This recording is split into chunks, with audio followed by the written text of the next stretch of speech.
আজকের আলোচনার বিষয় টিচার স্টাফ ব্যবস্থাপনা। শিক্ষক কর্মচারী ব্যবস্থাপনার ক্ষেত্রে প্রথমে সেটিংস অপশনে ক্লিক করতে হবে। এরপরে সেকশনে ক্লিক করতে হবে। সেকশন থেকে অ্যাড নিউ থেকে টিচার সেকশন যোগ করতে হবে। তারপর ডিজিগনেশন অপশনে ক্লিক করে অ্যাড নিউ থেকে শিক্ষকদের পদবিগুলো যোগ করতে হবে।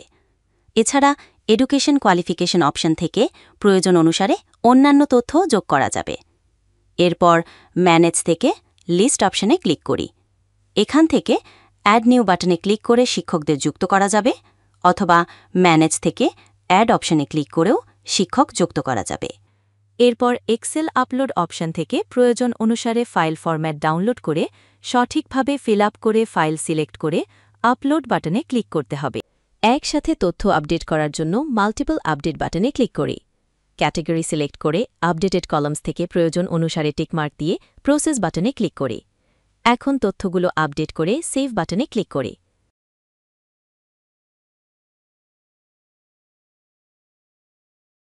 ও হ্যাঁ, যদি শিক্ষকদের পিকচার বা সিগনেচার আপলোড করার প্রয়োজন হয়, তাহলে do you want to update পিকচারে ইয়েস এবং do you want to update সিগনেচারে ইয়েস সিলেক্ট করে প্রসেস বাটনে ক্লিক করে ছবিগুলো আপলোড করে আপডেট বাটনে ক্লিক করতে হবে।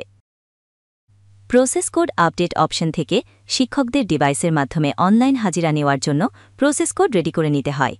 How many digits do you want take from the teacher ID right to left এখন থেকে সিলেক্ট করলে টিচার আইডি থেকে 6 ডিজিট এবং প্রতিষ্ঠানের লাস্ট 3 ডিজিট যুক্ত হয়ে 9 ডিজিটের আইডি তৈরি হবে।